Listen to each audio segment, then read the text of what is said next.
Hola a todos, bienvenidos a nuestro primer episodio de nuestro Book Club, en el cual estaremos estudiando el increíble libro de C.S. Lewis, Mero Cristianismo. Específicamente, este episodio estaremos hablando de los primeros 3 capítulos. Así que bueno, antes de comenzar, les quiero recordar que en YouTube está nuestro episodio 9. Si usted solamente nos oye por Spotify, lo invito a que ponga pausa un momento, busque episodio 9 de Una Fe Relevante, el cual es una entrevista muy increíble con una doctora de la Universidad de Cambridge. Entonces lo invito a que vaya y lo escuche. Si usted no estaba enterado, lo invito también entonces a que nos siga en nuestras diferentes redes sociales, como lo es Instagram y Facebook. Nos puede buscar como Una Fe Relevante y ahí se va a enterar de todo lo que subimos y en dónde lo subimos. Pero bueno, ya para comenzar, Pipe, introdúcenos a este libro. Muy bien, bueno, que comienzo más solemne y formal Claro. al podcast del día de hoy. Bueno, hoy, como Juanes lo dijo, estamos leyendo Mero Cristianismo y vamos a leer, bueno, vamos a dialogar más bien, vamos a hablar los 3 primeros capítulos y el Así prefacio y vamos a ver cómo cada sección está construyendo un argumento de la necesidad de creer en Dios. Pero él no empieza por ahí, él empieza en un tono más filosófico, entonces no se preocupen para los que han leído el libro si les ha parecido densa o difícil la lectura, aunque él es muy ameno para escribir, es muy amigable en sus términos, también es complejo lo que está diciendo, entonces por más que él lo haga amigable, las ideas de las que habla son complejas. Y lo primero que me gustaría que habláramos es del prefacio como tal, donde él habla la diferencia entre lo que él está escribiendo y un libro dedicado a comparar denominaciones, por así decirlo, porque lo que Mero Cristianismo describe es qué es lo que significa el cristianismo, qué es lo que creen los cristianos, por así decirlo, y él lo divide en varias etapas a través del libro, y empieza el primer libro, que es el que vamos a estudiar hoy, llamado Verdades y Falsedades como claves para entender el universo, y es lo que vamos a hablar más adelante. Pero él es muy enfático y muy específico en resaltar que el libro no está enfocado en resolver como controversias teológicas entre denominaciones, sino en presentar sobre todo a las personas que no conocen realmente qué es lo que creen los cristianos, qué es el cristianismo. Y también es muy enfático en decir, el cristianismo es como una casa con muchos cuartos. Las denominaciones son los cuartos, el cristianismo es la casa y él quiere que entremos al lobby de la casa, por así decirlo, a la sala de la casa, para que una vez adentro podamos escoger qué cuarto entrar. Pero ese es el marco como del libro. No sé si a ustedes les gustaría a partir de eso agregar algo más acerca del prefacio que les haya parecido.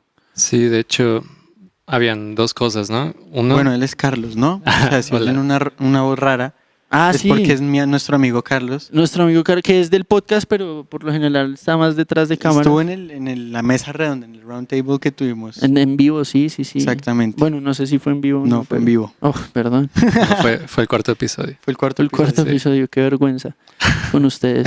Pero sí, entonces Carlos, por favor, bienvenido. Súper, gracias.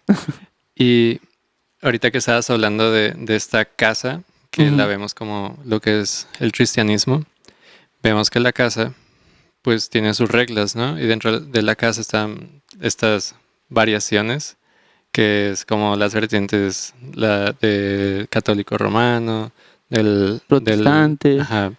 Y entonces dice que lo que él quiere es que tú encuentres el cuarto adecuado, que tenga la verdad y no tanto que entres al cuarto porque el cuarto esté bonito, ¿no? Exacto. O que simplemente Se te acomode. gusten, ¿no? Exacto.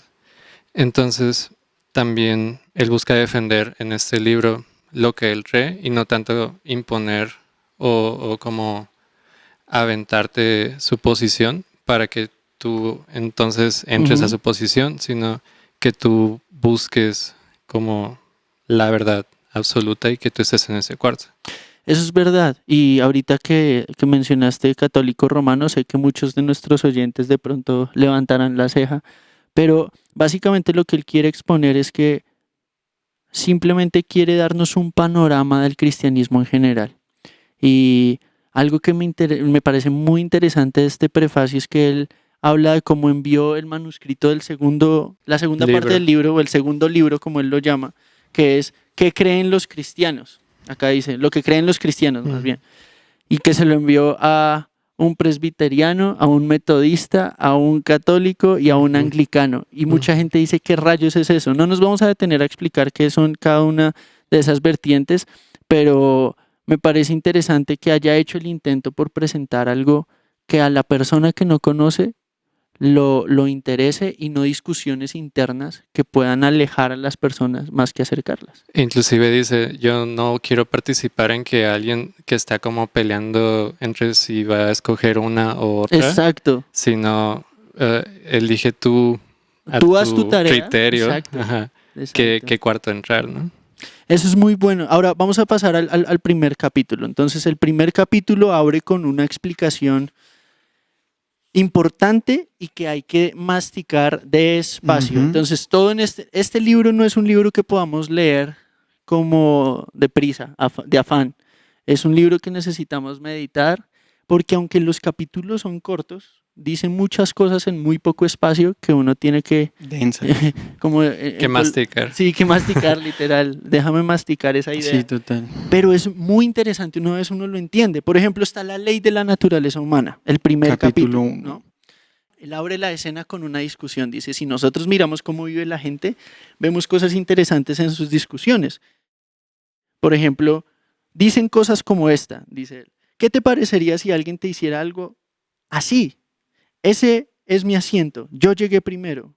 Déjalo en paz, no te está haciendo ningún daño. ¿Por qué vas a colarte antes que yo? Dame un trozo de tu naranja, yo te doy un trozo de la mía.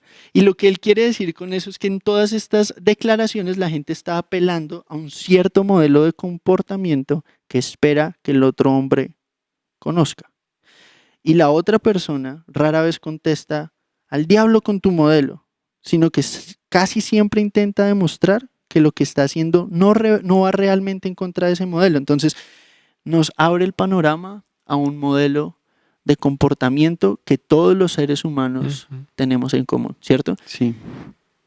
Y esto me parece importantísimo porque no es solamente para gente que cree, sino él está pensando específicamente en la importancia de empezar con los hechos que cualquier ser humano empezaría. Y hay una ley de la naturaleza del comportamiento humano que es real, que es objetiva, y él se centra en este capítulo primero en ese aspecto. ¿Qué es la ley de la naturaleza humana y cómo podemos entenderla? Esta ley común de moralidad y comportamiento, ¿no? Sí, más adelante le explica en pocas palabras que la ley de la naturaleza humana es esto de saber que está bien y que está mal en nosotros, pero me encanta porque en este mismo capítulo él dice que es la única ley a diferencia de la gravedad, ¿no? Que no podemos escapar de la ley de la gravedad porque pues salimos volando. Sí. Es una ley que incumplimos y que podemos decidir no seguir. Y esa es la peculiaridad de esta ley, que, como tú decías, no lo compartimos ni con animales o vegetales o con cosas inorgánicas, como él dice, sino que es la que uno puede desobedecer si uno quiere, ¿no? Sí, ¿no? Es como, por así decirlo, la tragedia de la ley es que nos quedamos cortos en esta ley porque siempre la incumplimos, sabiendo cuál es la ley, la incumplimos. Entonces, para mí el capítulo 1 podría, en términos generales, resumirse en qué es la ley de la naturaleza y el hecho de que sabemos cuál es, pero aún así decidimos incumplirla. Hay algo a resaltar acá y es que esa ley en muchos sentidos es innegable. Si una persona quiere saber en qué consiste la ley de la naturaleza humana, él lo representa por el hecho de que nadie la puede cumplir. ¿Y cómo es que nadie la puede cumplir? Él dice, espero que no me interpreten mal, no estoy predicando, pero sí quiero llamar la atención respecto a un hecho. Y es el hecho de que este año, este mes, o probablemente este mismo día hemos dejado de practicar la clase de comportamiento que esperamos de los demás. Y a veces pensamos que esto es simplemente algo filosófico, pero toda práctica tiene una teoría. Todos nosotros actuamos de acuerdo a una teoría y hay cierto comportamiento que esperamos de las personas y y nadie dice simplemente eso no es verdad, porque una objeción que él trata en este capítulo es, hay mucha gente que cree que esa ley de la naturaleza humana no es más que las normas sociales de una Ujú. cultura en particular, ¿no?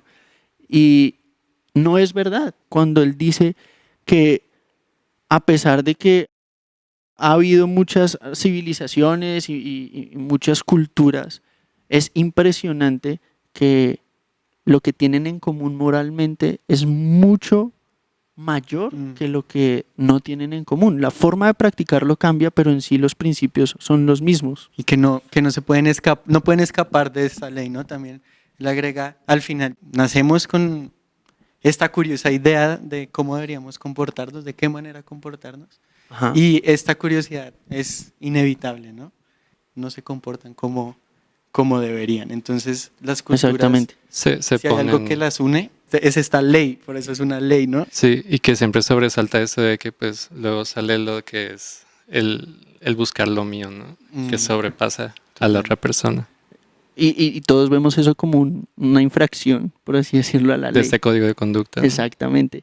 Entonces, él resume este punto de las diferentes culturas diciendo, si alguien se toma el trabajo de comparar las enseñanzas morales de, digamos, los antiguos egipcios, babilonios, hindúes, chinos, griegos o romanos, lo que realmente le llamará la atención es lo parecidas que son entre sí a las nuestras. Entonces, ahora tenemos un panorama general de este primer capítulo. Y es el capítulo, como él mismo lo resume, es primero que todos como humanidad tenemos una ley común de comportamiento o una manera de comportamiento que esperamos de nosotros y de los demás. Y la segunda, que es el dilema básicamente de la humanidad, es todos infringimos ese código de conducta y todos nos hemos comportado de manera contraria a lo que esperamos que alguien más se comporte, ¿no? Y esto es un dilema bien real, esto es un dilema que nadie puede escapar. Independientemente de lo que nuestra preferencia sea, no es algo que podamos preferir creer, sino es algo real. Realmente, por eso existen los gobiernos, las leyes, indignación cuando el gobierno no cumple lo que el gobierno debería hacer, etcétera, etcétera. Todos estamos apelando a una moralidad común, vamos a llamarlo, ¿no? Ujú. Y de hecho, él menciona algo en el prefacio también de que, yo voy a hablar del cristianismo, Ajá. aunque me guste o no me guste, pero así son las cosas, ¿no? Así es la Exacto. doctrina. Exacto. Y es más o menos lo mismo que habla de lo que ya está en nuestra cultura. Exacto. Entonces, él empieza hablándolo en términos generales, pero tienes toda la razón. Vamos a ver qué tiene que ver eso con, porque hasta ahora no ha mencionado nada como tal del cristianismo Ujú. como doctrinalmente aún. El segundo capítulo habla de algunas objeciones que la gente podría tener hacia esto, ¿no? Hay dos objeciones. La primera es, ¿no es lo que usted llama ley moral simplemente nuestro instinto de bien colectivo? Acá lo dicen instinto gregario, pero mucha gente no sabe qué es el instinto Sí, gregario. La sino versión es- que yo le hice rebaño. Sí. Entonces, Sí. Como el Rebaño. rebaño, la manada. ajá, eso, manada. Exacto, rebaño. instinto de manada, vamos a llamarlo, y no se ha desarrollado del mismo modo que los demás instintos. Entonces, dos partes a la primera objeción. No es simplemente un instinto de manada, o sea, no es simplemente un instinto natural del hecho de que somos parte de una manada. ¿Entendieron cómo respondió él eso? Porque no es fácil de entenderlo. A mí me tomó varias lecturas entenderlo y me gustaría que lo habláramos. Como que hay cosas que están o arraigadas y por eso las hacemos. Los instintos, ajá. Y las ejemplifica, pues de hecho, antes de empezar a grabar estamos diciendo que él ejemplifica súper bien las cosas, ¿no? Y pone Uy, eso es súper interesante. y pone preciso estos ejemplos, por ejemplo, del ayudar a la otra persona, ¿no? Primero. Ujú. Entonces lo divide que como rebaño pensamos en ayudar, pero entonces brincan dos deseos, que el primero es el ayudar a la persona por el instinto De rebaño, como de de manada. preservación común, sí. Y luego brinca otro punto que es el de la supervivencia, o sea, voy a ayudarle, pero luego brinca el, no será que me puedo morir en el ayudar a la Ujú. persona. Eso es súper importante. Entonces, algo que, por lo que él es un escritor muy bueno de novelas y De todo. de todo, algo que él hace es como que ilustra muy bien. Es como si el libro tuviera dibujitos, pero en realidad es Sí. lo que él habla. Mental. Entonces yo siempre que me imagino esa parte, el ejemplo que él usa es un hombre ahogándose y dos instintos peleando, ¿no? Que es el instinto gregario de decir voy a ir a ayudarlo y el instinto de preservación personal o de conservación Ujú. que dice voy a huir y aunque sé que está mal huir, entonces él plantea el dilema. Tenemos dos instintos que en sí mismos no son malos. Ujú. ¿Qué es lo que hace que escojamos un instinto sobre el otro? Bueno, yo creo que el libro, bueno, y todo esto lo comentamos antes, yo la verdad, sí tuve que procesar mucho todo lo que él decía porque era un ladrillo. Entonces, para mí, en lo personal. No, pero ¿a qué te refieres con ladrillo? Por No, favor, o clarifica sea, a nuestra Es audiencia. duro, o sea, ¿Pero es aburrido? no. No, Para puedes nada. decirlo. No, aburrido no fue.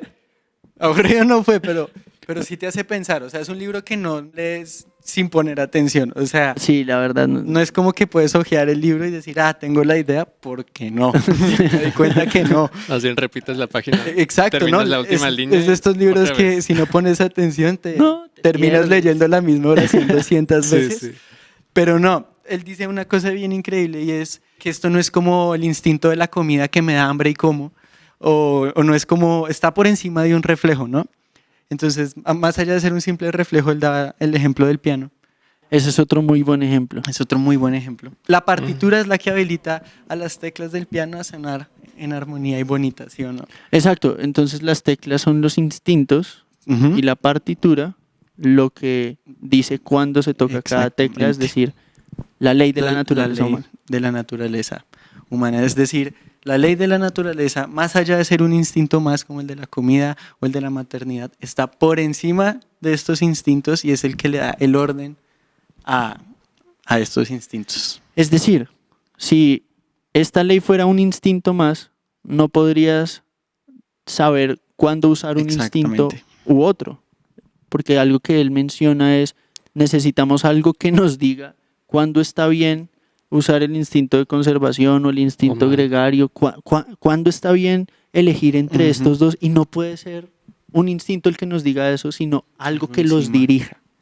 Y la ley de la naturaleza humana es básicamente aquello que dirige los instintos, por ende no es un instinto. Sí, exacto. Y ven, por eso es bueno este book club, para que todos los que... No, de Para verdad. aterrizar, No, de sí. verdad, porque yo me pongo en el lugar de muchas personas. No, yo... Nosotros, todos. Exacto. Lo hacemos como No, porque es un man muy inteligente, es un hombre literal. brillante que dice una cosa así. Pero Y que la al final del traduce- día son muy prácticas. Sí, exacto. Y lo que pasa con este tipo de cosas es que la gente las puede desestimar como simple filosofía y no Ujú. pensar cómo definen su vida. Es decir, si vemos el título del libro, del primer libro que es el que estamos estudiando, dice verdad y falsedad como claves para comprender el universo. Es decir, él empieza diciendo, para comprender la realidad que vivimos tenemos que tener categorías de qué está bien y qué está mal, porque así vivimos. Y siempre, aunque sabemos lo que está bien, siempre decimos que sabemos lo que está bien y hacemos lo que está mal. Mm. Entonces, esto que él está diciendo es profundamente importante para entender nuestro propio dilema como seres humanos, porque sabemos, en el primer capítulo, en el primer episodio de este podcast empezamos con un dilema. Ajá. Yo sé cómo deberían ser las cosas y tengo un instinto de cómo deberían ser las cosas y no son así. Entonces, él empieza a martillar ese instinto, Esa verdad oculta. esa verdad oculta, exacto, y la empieza a exponer. Y la verdad, a mí lo que me pasó la primera vez que yo leí esto es, él está diciendo algo que yo sé que es verdad y literal no lo puedo explicar como un... Sí, no, es que es eso. Yo siento que al principio uno llega emocionado a decir, no, mira lo que... Ajá, Y te frena, Sí. te frenas. me frené, estoy frenado. Sí, freno. No, Ok. pero de verdad es un libro muy rico en cosas que tal vez nosotros mismos no entendemos como cristianos, pero es sumamente importante entenderlo para saber realmente qué es lo que creemos, ¿no? Exactamente. Entonces, habla de otra categoría o la siguiente objeción, que es, otras personas me han escrito diciendo, no es lo que usted llama ley, la ley moral, simplemente una convención social, algo que nos ha sido inculcado por educación.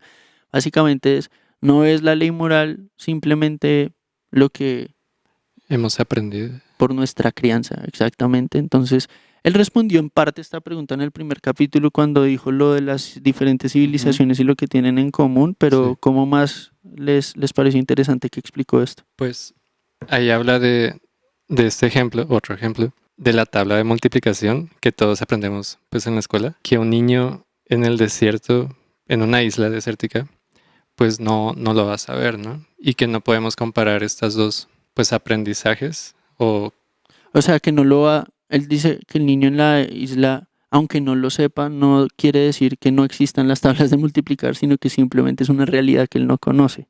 Él dice que hay dos razones para decir que esta ley moral pertenece a la misma clase de verdad que las matemáticas. Entonces, algo que él dice que se me hace muy válido es todo lo que nosotros sabemos, alguien nos los ha enseñado o lo sabemos de algún lado, pero eso no descalifica la verdad en sí misma. Textualmente él decía una cosa bien chévere y era, no tendría sentido decir que un país habría estado más acertado en su aprobación que cualquier otro. No tendría ningún sentido decir que el mundo podría volverse progresivamente mejor o progresivamente peor. Entonces, es decir, el hecho de que lo aprendamos como absolutamente todo en la vida, hasta caminar, no quiere decir que por eso yo pueda, pues sí, escoger cómo escojo las frutas en qué creer, sino que es una realidad. Yo creo que una buena manera de resumir esta parte es, él dice, la ley de la naturaleza humana o de la moral es de la misma naturaleza de las matemáticas. ¿Y qué quiere decir eso? Que son verdades auténticas. Exacto. Entonces, hay dos razones para decir que esto es una verdad objetiva, auténtica, no una preferencia. Y la primera es, como él decía en el primer capítulo y lo que tú estabas diciendo, que las diferencias, aunque hay diferencias entre una época, un país u otro, no son realmente grandes. Y puede reconocerse la misma ley presente en todas, mientras que las maneras de culturas particulares, o sea, las convenciones específicas o las cosas específicas de una cultura, como las normas de la carretera o la ropa que viste la gente, eso varía. Pero la ley como tal de la moralidad entre culturas no varía como nosotros nos imaginamos.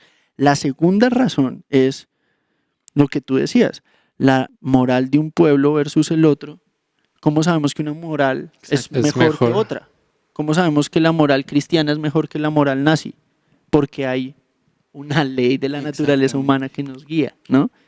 Yo creo que algo bien interesante es esa última parte. Él decía, no tendría sentido una discusión entre dos personas si no hubiera una ley, ¿no? Que soporta esa discusión. Entonces seríamos bestias, ¿no? Él dice, seríamos como bestias peleándonos, pero no somos bestias como peleándonos. No somos como bestias peleándonos.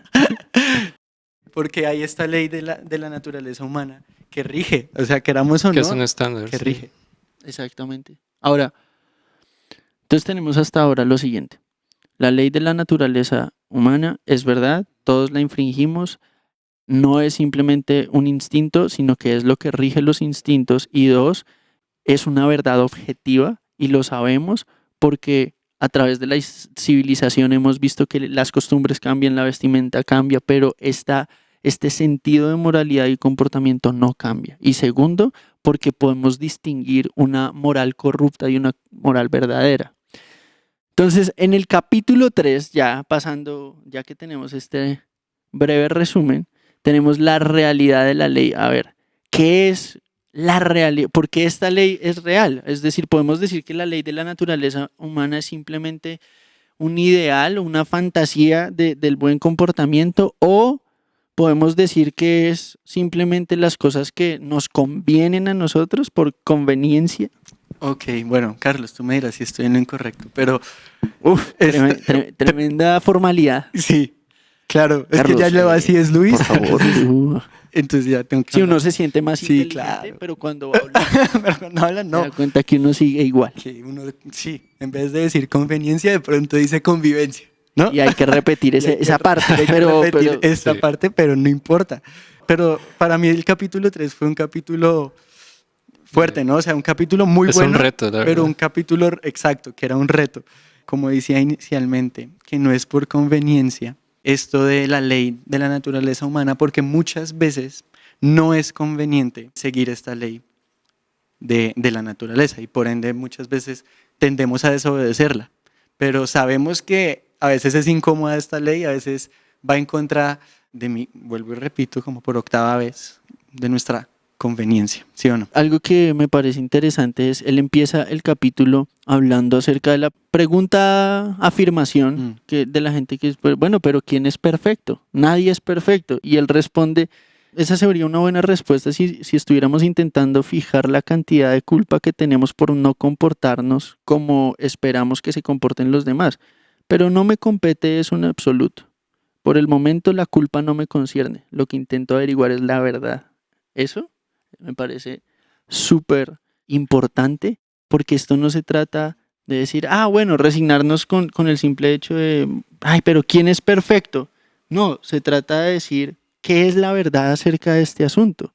Hay una ley que es real, pero no es real de la misma manera que las leyes de la ciencia De la física gravedad. o de la gravedad o de que las leyes de la ciencia básicamente dicen las hipótesis salen de la observación. Entonces una persona observa un fenómeno. Entonces si yo suelto este libro cae a la mesa. Si yo suelto este libro, eso es lo que observamos. Siempre.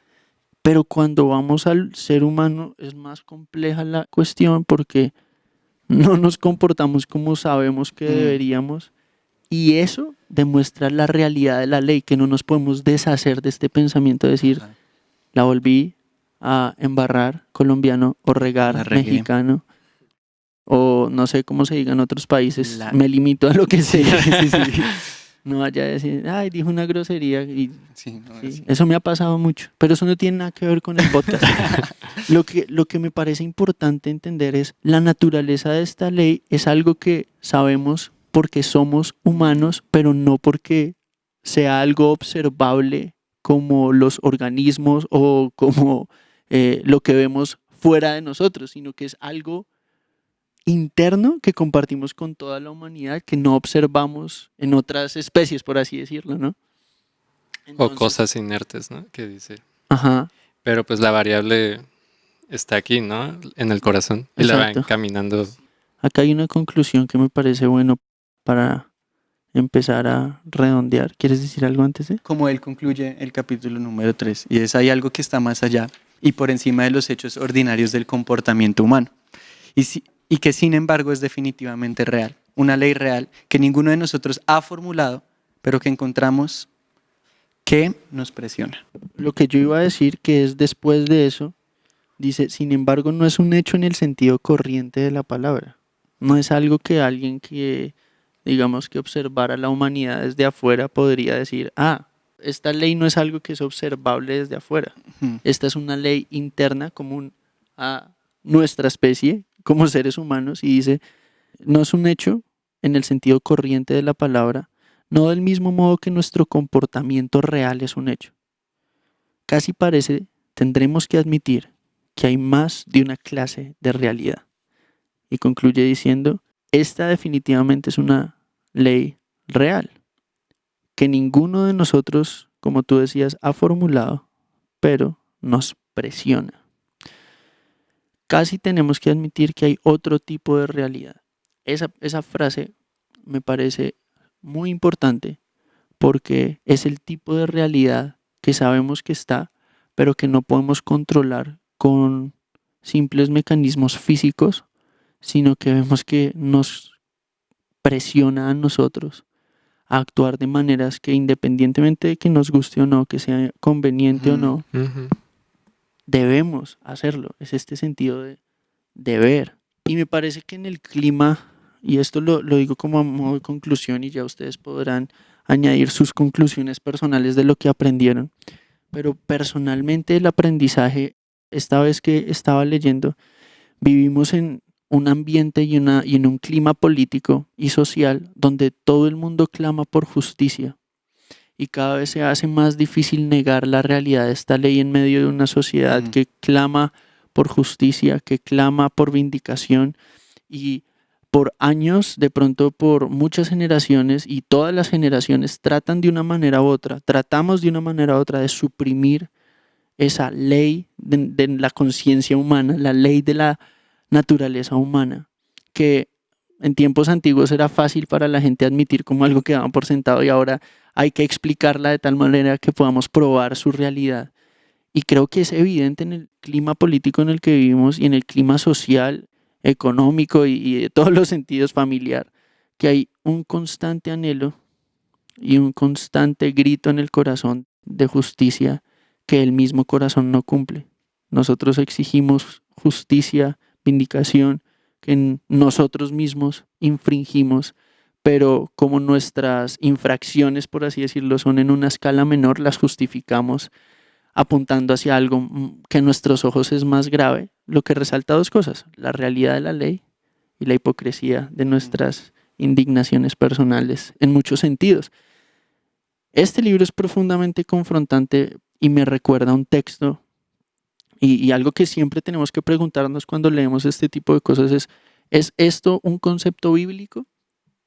Y cuando yo leía estos 3 capítulos se me venía a la mente el primer capítulo del libro de Romanos. Si alguien tiene la posibilidad de leer el primer capítulo de Romanos, es mucho de lo que C.S. Lewis plantea acá y usa un concepto totalmente bíblico. Sin usar la Biblia, habla bíblicamente acerca del dilema de la humanidad y que es un dilema real e inevitable y que nos presiona. Adelante, Carlos. Pues yo me quedo con este one-liner, pues frase corta, que dice que los hombres tienden a ser egoístas. Para mí ese es el resumen de esto que estuvimos analizando. Resumen del dilema, ¿no? Sí. Es verdad. Y vemos el egoísmo como algo leve, pero no es leve. No es leve. Es cierto. Juanes, ¿tú cómo lo aplicarías o qué? Yo resumiría que es entender que esta ley nos supera, ¿no? Entonces está por encima de nosotros. En nuestras fuerzas, alcanzar esta ley es imposible. O sea, realmente tenemos que mirar hacia arriba y decir, la bondad no está en mí, mi corazón se inclina a ser conveniente, y yo creo que también a medida que leamos este libro seamos autocríticos y veamos no solamente cómo puedo enriquecer mi conocimiento, sino cómo puedo cambiar a través de lo que escribe como este lo que hombre. Leo me confronta y algo que tú como que resaltas que se me hace muy valioso no perder de vista es la magnitud del dilema. No es cualquier cosa. Ese fue nuestro primer book club. Sí. Sobrevivimos. Espero.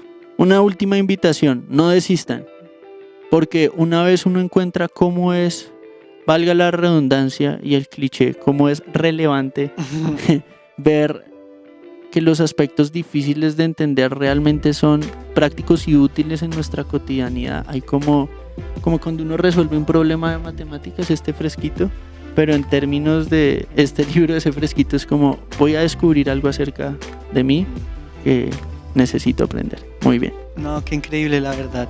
Acabamos, como siempre, diciendo, no olviden suscribirse a nuestro canal de YouTube, y en nuestras redes sociales nos pueden encontrar, una vez más lo repito, como Una Fe Relevante, tanto Instagram como Facebook. Y si tienen algún comentario que quieran decir, alguna idea o algo que se les quedó grabado de esto, pueden escribirnos a nuestro correo unaferrelevante@gmail.com. Bye. Chao.